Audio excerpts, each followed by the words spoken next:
And out loud, I went, ugh, this ought to be good. Welcome to WatchMojo, and today we're counting down our picks for the funniest bits and appearances from comedian John Mulaney. It was a star-studded intervention. We'll be including his stand-up, film, and TV performances, but no award show moments. Sorry, Field of Dreams fans. Number 20, Stephons Lawyer, Saturday Night Live. Any true John Mulaney fan knows that he is the brilliant, or perhaps extremely bizarre, depending on who you ask, mind behind the popular SNL character Stephon. This place has everything. Peeps, TED Talks, Roman J. Israel Esquire. But in one of his classic Weekend Update segments, Mulaney actually makes an appearance. He plays Stephons' lawyer Shy, who consults him on whether or not a certain word is appropriate to say on air. Dad, do people still use the word?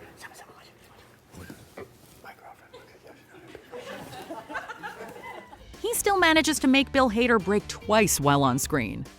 Thank you, Shy. We can't blame him. Seeing Mulaney in that outfit is enough to make us laugh out loud as well. Number 19, Handling the Heat, Hot Ones. Host Sean Evans has had countless icons in the hot seat of his hit game/talk show, but we loved seeing him fire away at John Mulaney. What do you remember about performing at the Note in Wicker Park? Was that like the first place that you ever tried stand-up? Yes. Of course, we all know that he is a masterful joke writer and comic, but he still makes us crack up even when so casual and unrehearsed. I'm chewing. No opinion is forming on the taste. Chewing and chewing all around the mouth the chicken goes. No opinion on the taste. And then suddenly, it's like, hey, we have a consensus.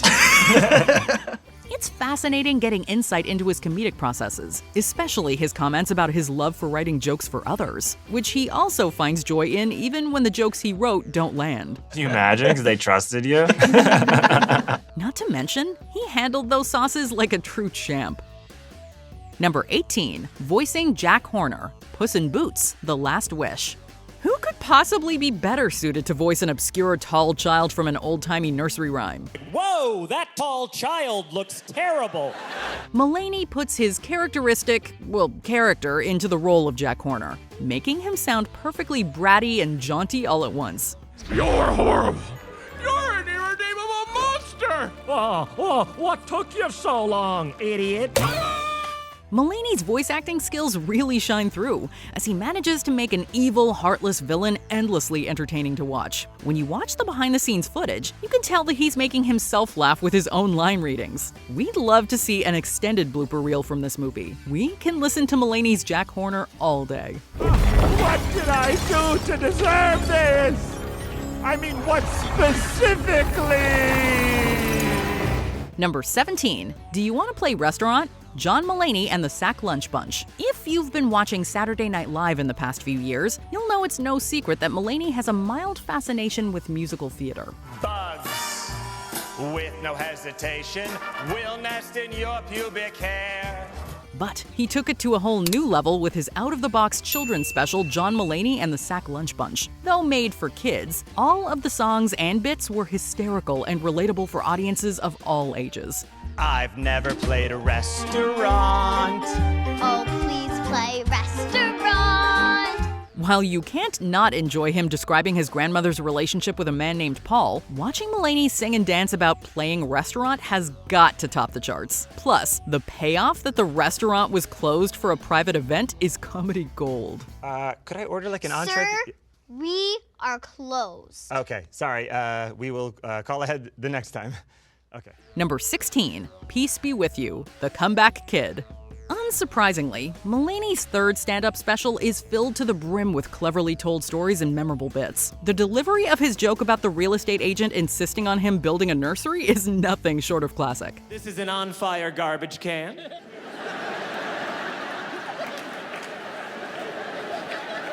Could be a nursery. However, our highlight of The Comeback Kid is his shocking discovery of the revised Catholic call and response to Peace Be With You. And everyone said, and with your spirit. And I was like the one pre-Y2K asshole going, and also with you. What? His exasperation at the change to the religious practice is hilarious, whether you're able to relate to it or not. Because that's what needed revamping in the Catholic Church. But if you've experienced the surprising switch up yourself, this joke is undoubtedly gonna crack you up. Number 15, being mean to Pete Holmes. Crashing. Never meet your heroes. The series Crashing chronicles a fictionalized version of comedian Pete Holmes' rise to stardom. This is exciting for me. I'm a really big fan. Oh, so you didn't hear what I just said? In one episode, John Mulaney plays himself, but oh so evil. Holmes meekly asks Mulaney to bump his spot at a stand-up gig, and not only does he refuse, he softly tears him to shreds as he does so. He appears in a later episode as well, and isn't any nicer. Sounds like there's been a little bit of confusion. It's most likely because we have the same surname. Oh, do you think, Agatha Christie? Everyone's so accustomed to the friendly, unassuming demeanor Mulaney adopts on stage, so seeing him so against type is as funny as it is flabbergasting. But don't worry, Holmes and Mulaney are actually good friends in real life, so this must have been a ton of fun for both of them. I'm so sorry. I did not ask him. Oh, you don't have to apologize. I fully know it's him. Yeah. Number 14, totally gay, Big Mouth. When you're gay, every day is a non-stop cabaret. You've got style and flair, you're loved everywhere except for North Carolina. You may not be into stand-up comedy, but you're almost definitely into Netflix. And if that's the case, you're aware of Big Mouth, Netflix's animated comedy about puberty and all the awkwardness that comes with it. Working alongside his frequent partner in crime, Nick Kroll, more on him later, Mulaney plays 7th grader and one of the central figures on the show, Andrew Glauberman, along with a range of other characters. The hell? Is there no child ghost confidentiality anymore? Early in season 1, there's a memorable episode where Andrew questions his sexuality, and it all culminates in an over-the-top, spot-on Queen-style musical number, which features the ghost of Freddie Mercury, plenty of phallic imagery, and of course, a memorable Mulaney solo. I'm gay. He's absolutely undeniably gay. Number 13, Mulaney vs. Seinfeld, comedians in cars getting coffee. Talk about a meeting of the minds. These two all-time great comedians were bound to have incredible banter together, and they certainly delivered. That's why people go to college and they change their name. Right. If you went, you're like, I'm Jay now. Right. You could change your hair, clothes. Yes. Freshman year of college, a lot of people are auditioning their new personality. They take a trip to an antique rug store together where they discuss haggling, the experience of death, and even come up with an idea for a beverage for the elderly called Actually Old. In the commercials, they're not active and they're not doing anything. Right. They're sitting. They're actually old. Yeah. Really, there are too many great one-liners in this episode to mention. You'll have to watch it for yourself. The fact that Mulaney not only holds his own, but consistently goes head-to-head with Seinfeld shows just how serious his comedic chops are. It's no surprise to me that the Tic Tac is such a popular product.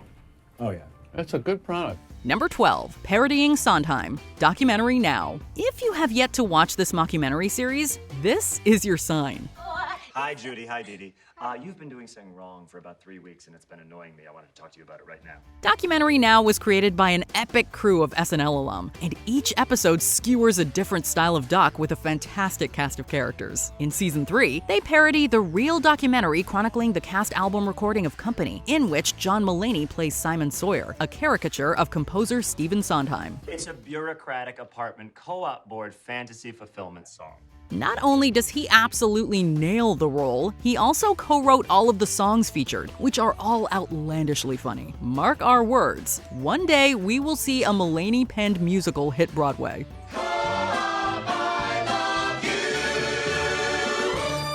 Number 11, the one thing you can't replace, New in Town. Mulaney's New in Town might just be his most quotable special, but maybe that's just because we've had so much time to rewatch it. And I said no. You know, like a liar.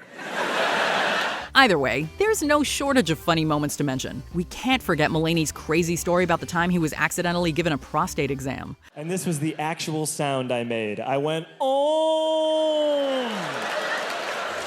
Though what we know about his substance use at the time does give that joke a different lens, we think even Mulaney would agree that the story is still brilliantly told. But of course, we'd be remiss not to mention the unbelievable tale of his high school friend who would steal antique photographs from house parties. How absolutely barbaric.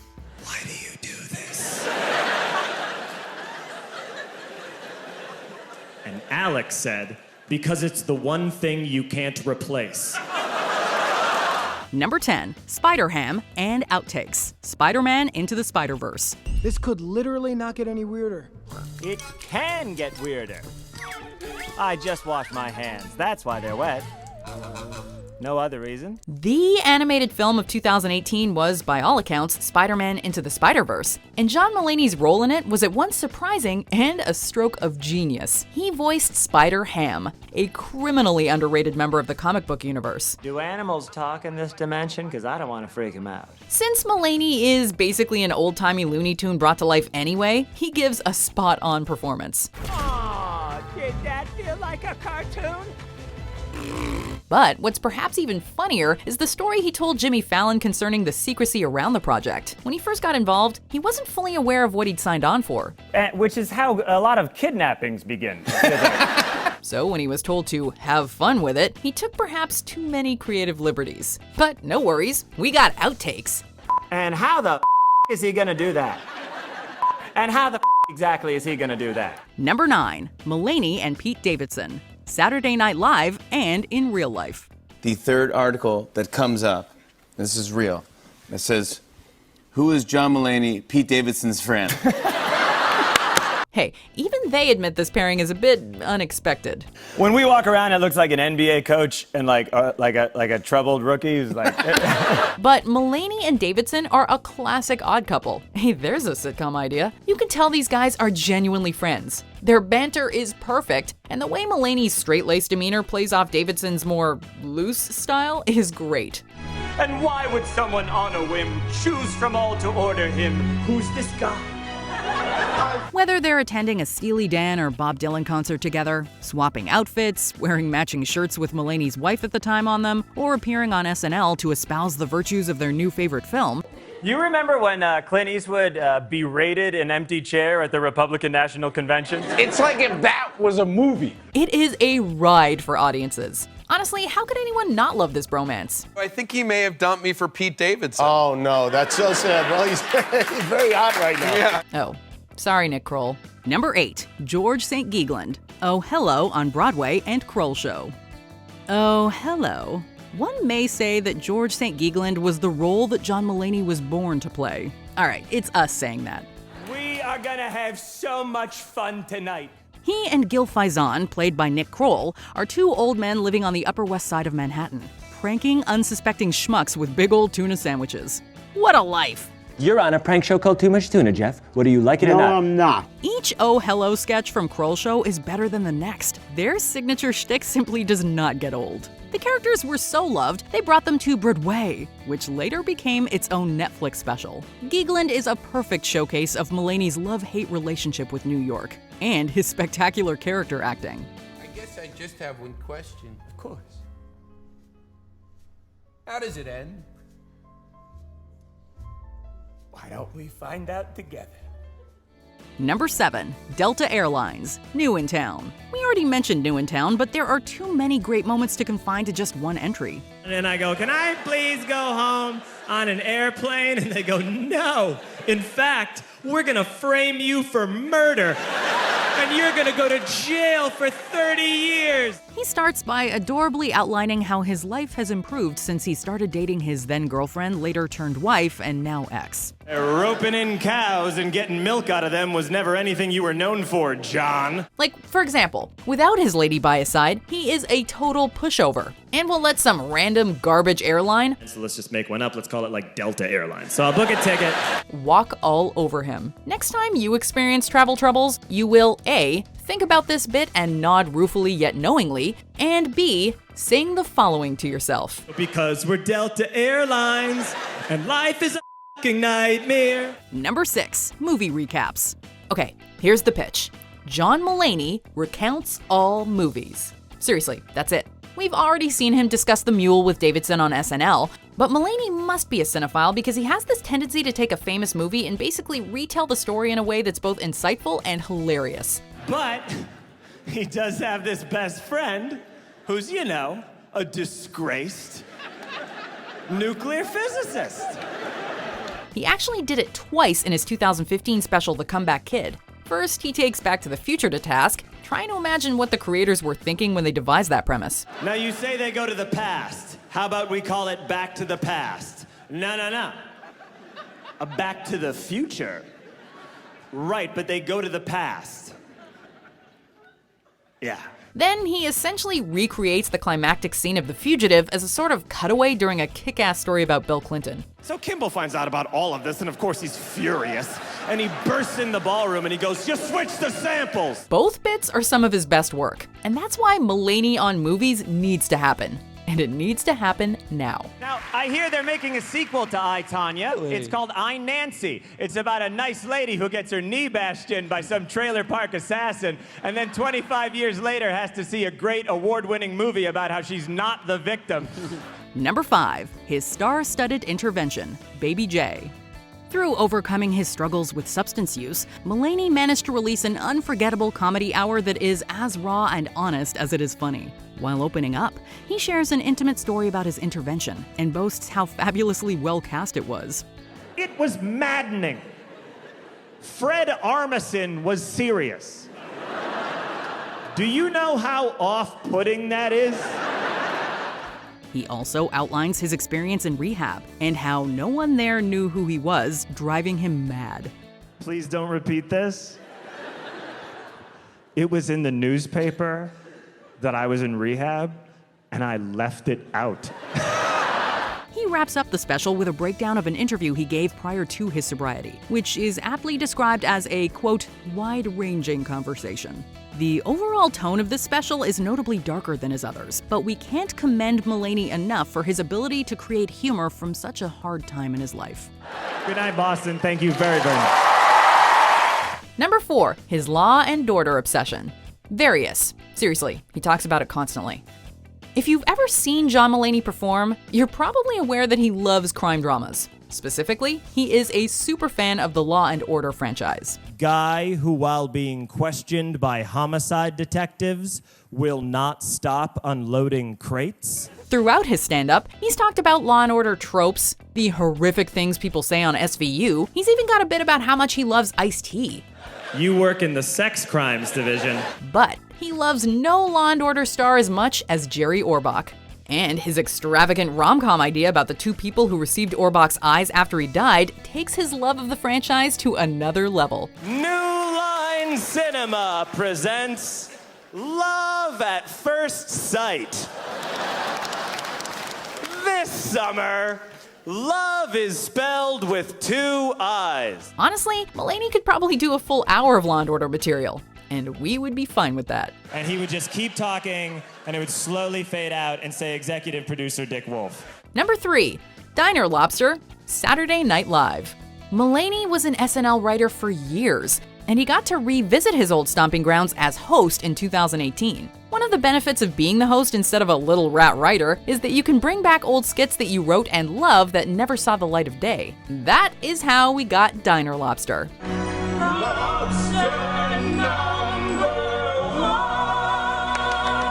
In this sketch, a diner customer, played by Pete Davidson, shockingly orders the lobster. And what follows is an extravagant and prop-heavy musical sequence that riffs on the Broadway classic Les Miserables. Do you hear the lobster scream, screaming the scream of crawling flames? It is the screaming of a lobster, and it's what we give to it. This surprisingly spot-on parody is as funny as it is absurd, and its popularity earned it a spiritual successor when Mulaney returned to host in 2019 with Bodega Bathroom. Who can sell you condoms? And Arizona iced tea? A Lucy cigarettes and plantain chips. The Bodega Man can. Number 2, there's a horse loose in the hospital. John Mulaney, Kid Gorgeous at Radio City Music Hall.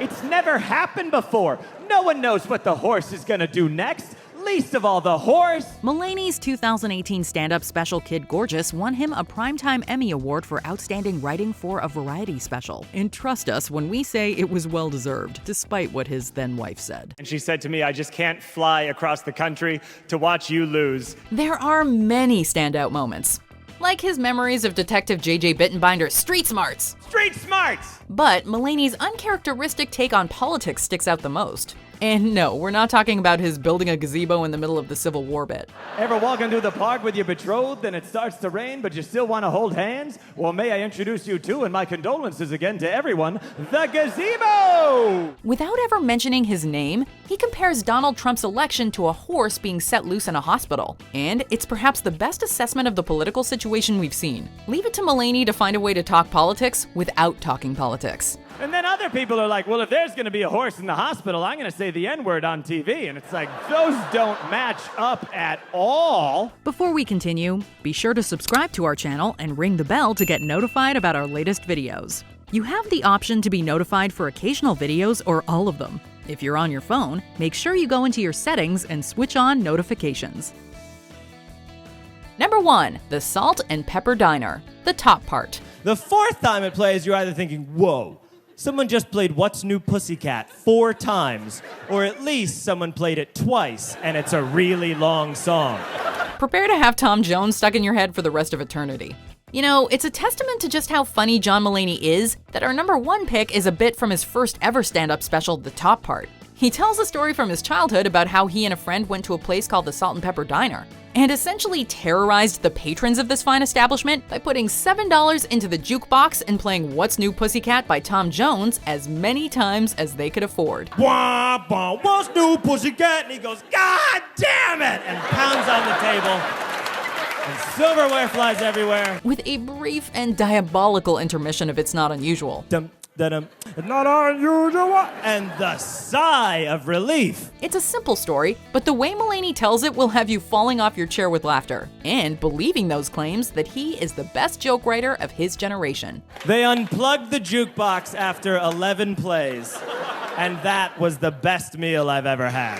Which John Mulaney bit is your absolute favorite? Let us know in the comments. If you're comparing the badness of 2 words and you won't even say one of them, that's the worst word. Did you enjoy this video? Check out these other clips from WatchMojo, and be sure to subscribe and ring the bell to be notified about our latest videos.